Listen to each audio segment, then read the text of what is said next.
प्रथमतः हा कायदा कामगार खात्याकडून यायला पाहिजे होता, तर ठीक आहे, आपण तो आणलेला असेल.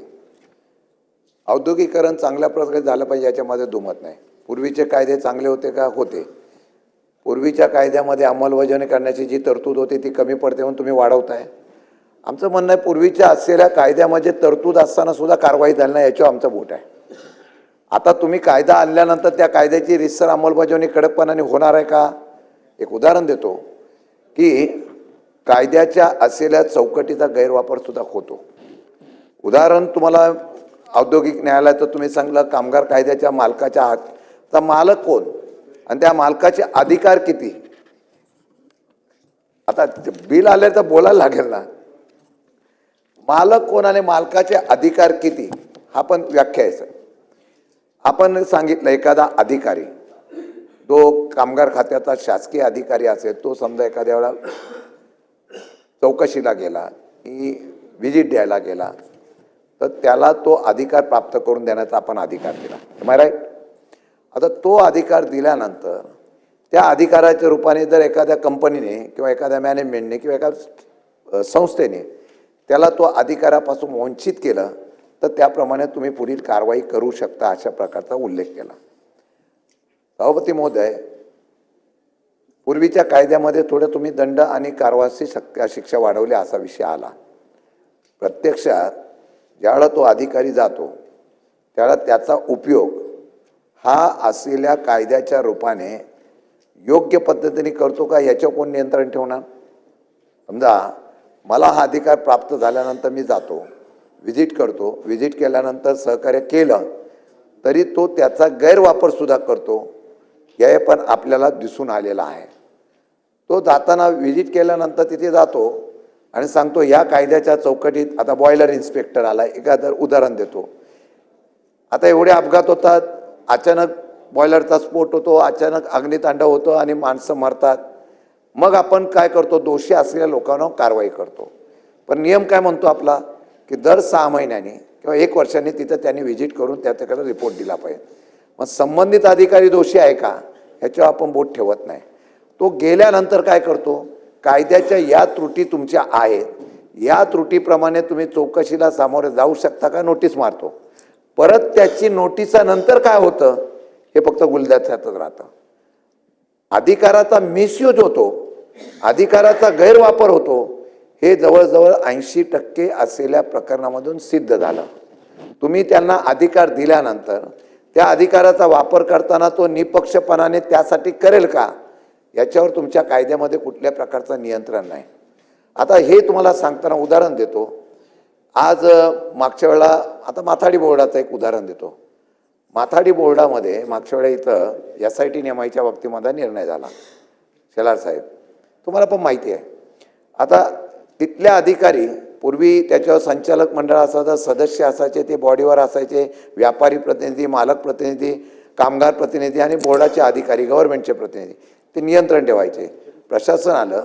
आता या प्रशासनाच्या माध्यमातून तिथले असलेले अधिकारी, जे तुम्ही आता अधिकार देणार व्हिजिटचे, तो कार्मिक अधिकारी, तो इन्स्पेक्टर, तो तिथे जातो. मग इथं आता मोनोपॉली झाली, पॉलिसी झाली. काही लोक याचा इतका गैरवापर करायला लागले की दुर्दैवाने आपल्या लोकांचं नियंत्रण नाही, हे सुद्धा सिद्ध झालं. कसं होतं ते गेल्यानंतर त्यांनी सांगलं कायद्याच्या या प्रोव्हिजन प्रमाणे आम्हाला अधिकार आहे. त्या मॅनेजमेंटने त्यांना सांगितलं की तुम्ही यायचं नाही. मग ते पोलीस स्टेशनला जातात, तक्रार करतात. पोलीस स्टेशननी तक्रार केल्यानंतर पोलीस येतात, ते तुम्हाला कायद्याने द्यावं लागेल. मग त्यांचा व्हिजिट येते, व्हिजिट मार्क केल्यानंतर तो अधिकाऱ्याप्रमाणे तो त्यांना नोटीस देतो. नोटीस दिल्यानंतर मग इतक्या दिवसाची तुमची रिकव्हरी 1.5 कोटी, 1 कोटी, 50 लाख अशा प्रकारची काढतो. मागणी कोणाची नसते, अधिकाराचा वापर करून तो काढतो आणि मग तिथं तडजोड करतो. हे सर्व प्रकार सुरू झाले.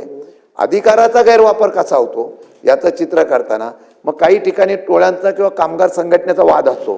त्या कामगार संघटनेचा वाद असताना आता तुम्ही त्याच्यामध्ये मान्यताप्राप्त संघटना, कामगारांचा अधिकार हा जो मुद्दा आला त्याच्यावर येतो.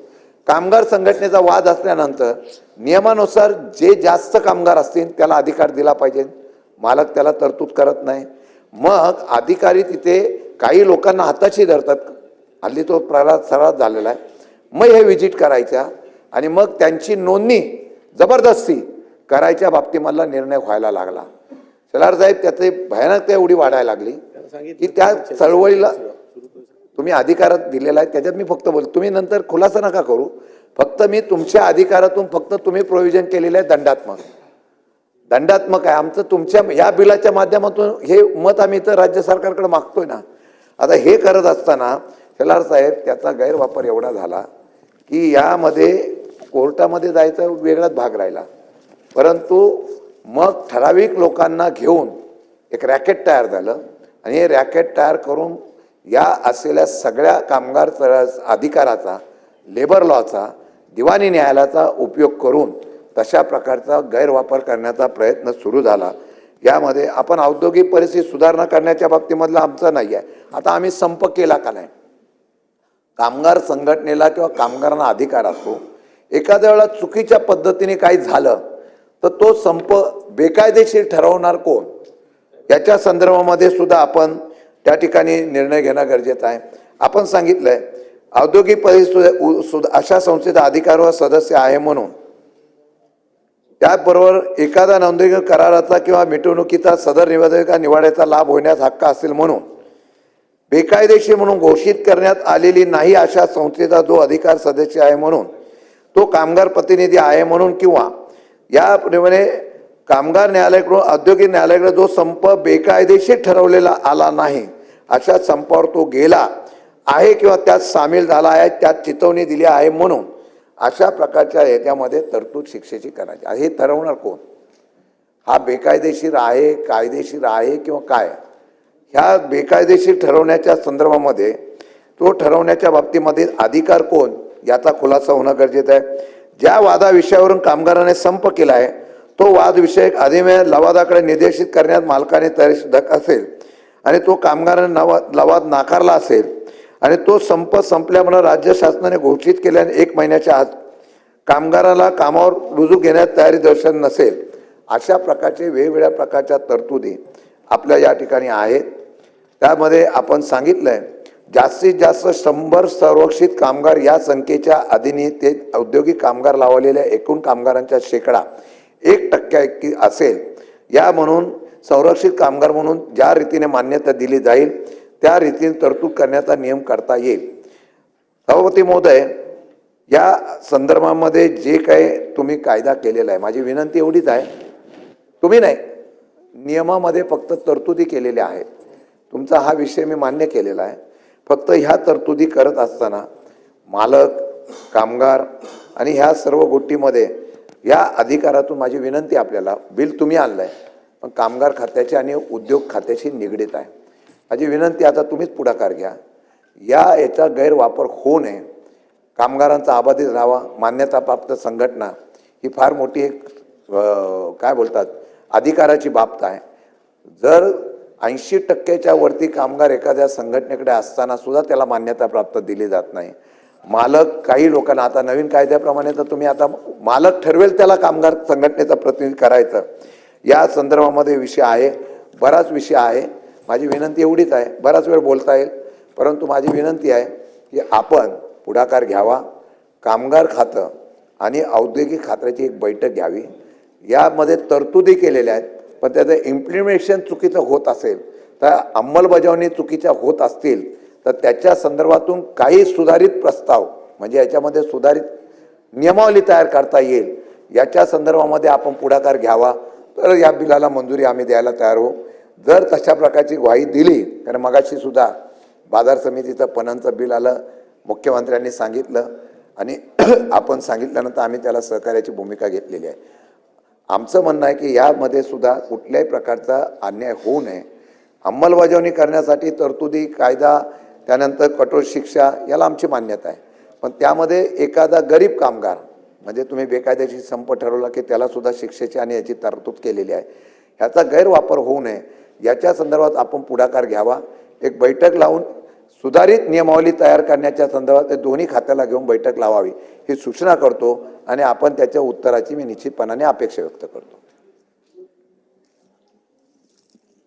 माननीय सभापती महोदय, सन्माननीय सदस्य शशिकांत शिंदे साहेब यांनी कामगारांच्या अधिकारावर आणि त्या बाबतीत गैरवापर होऊ नये म्हणून या जनविश्वास बिलाचा योग्य वापर करून जे मांडलेले मुद्दे आहेत ते आम्हाला मान्य आहेत। या ठिकाणी कामगारांचा अधिकार याला या बिलातून कुठेही हात लावण्याचा प्रश्न नाही, आपल्या प्रचलित कायद्याप्रमाणेच आहेत। तुम्ही या ठिकाणी जी भूमिका मांडलीत की नोंदणीकृत मान्यता प्राप्त संघटना, कामगार संघटना यांच्याबद्दल सुद्धा या बिलामध्ये कुठलाही बदल प्रस्तावित केलेला नाही। बेकायदेशीर संप का कायदेशीर संप या बाबतीत तुम्ही दाखवलेला मुद्दा आणि जे काही धोकादायक होऊ नये या भूमिकेशी शासन न्यायालयाच्या प्रक्रियेला मान्य करूनच तयार आहेत। या विषयामध्ये प्रस्तावित बदल काही रॅशनलायझेशन ऑफ द पनिशमेंटचे आहेत, काही ठिकाणी ज्या प्रोसिजरियल पद्धती आहेत त्यातनं क्रिमिनलायझेशन जे केलं होतं 40मध्ये 45मध्ये 1947मध्ये त्यामध्ये बदल करून फक्त त्याला सिव्हिल आणि काहीमध्ये डिक्रिमिनलाइज करण्याचा प्रस्ताव आहे। तरी या विषयातली सुधारित शिंदेसाहेब नियमावली आवश्यक असेल तर ती करण्यासाठी आपल्यासहित संयुक्त दोन्ही सभागृहाच्या सदस्यांना आवश्यकता असेल तर बोलवून तातडीने या महिन्यातच आम्ही बैठक घेऊ हे तुम्हाला आश्वस्त करतो आणि विनंती करतो की या बिलाला आपण सगळ्यांनी संमती द्यावी। त्यामुळे महोदय सूचना मागे घ्यायची राहील सूचना मागे घ्यायला मांडायला लागेल। सावते महोदय, विधेयक क्रमांक 96 याची जी सूचना दिलं होतं ती मागे घेतो। प्रस्ताव असा आहे की महाराष्ट्र विधानसभेने संमत केलेले सन 2025 चे विधानसभा विधेयक क्रमांक 96 महाराष्ट्र जनविश्वास तरतुदीची सुधारणा विधेयक 2025 विचारात घ्यावे काय? अनुकूल असतील त्यांनी होय म्हणावे, प्रतिकूल असतील त्यांनी नाही म्हणावे। होयचे बहुमत विधेयक विचारात घेण्यात आले। आता विधेयक खंडशः विचारात घेण्यात येईल। खंड 2 व 3 अनुसूची खंड 1 संपूर्ण शीर्षक आणि हेतुवाक्य हे विधेयकाचे भाग समजण्यात यावेत। अनुकूल असतील त्यांनी होय म्हणावे, प्रतिकूल असतील त्यांनी नाही म्हणावे। होयचे बहुमत खंड 2 व 3 अनुसूची खंड 1 संपूर्ण शीर्षक आणि हेतुवाक्य विधेयकाचे भाग झाले। मंत्री महोदय, सभापती महोदय, प्रस्ताव असा आहे की भाग घेतले ना महाराष्ट्र विधानसभेचे संमत केलेले सन 2025 विषय क्रमांक 96 महाराष्ट्र जनविश्वास तरतुदींची सुधारणा विधेयक 2025 संमत करण्यात यावे। प्रस्ताव असा आहे की महाराष्ट्र विधानसभेने संमत केलेले सन 2025 चे विधानसभा विधेयक क्रमांक 96 महाराष्ट्र जनविश्वास तरतुदीची सुधारणा विधेयक 2025 संमत करावे। प्रश्न असा आहे की महाराष्ट्र विधानसभेने संमत केलेले सन 2025 चे विधानसभा विधेयक क्रमांक 96 महाराष्ट्र जनविश्वास तरतुदीची सुधारणा विधेयक 2025 संमत करण्यात यावे काय? अनुकूल असतील त्यांनी होय म्हणावे, प्रतिकूल असतील त्यांनी नाही म्हणावे। होयचे बहुमत महाराष्ट्र विधानसभेने संमत केलेले सन 2025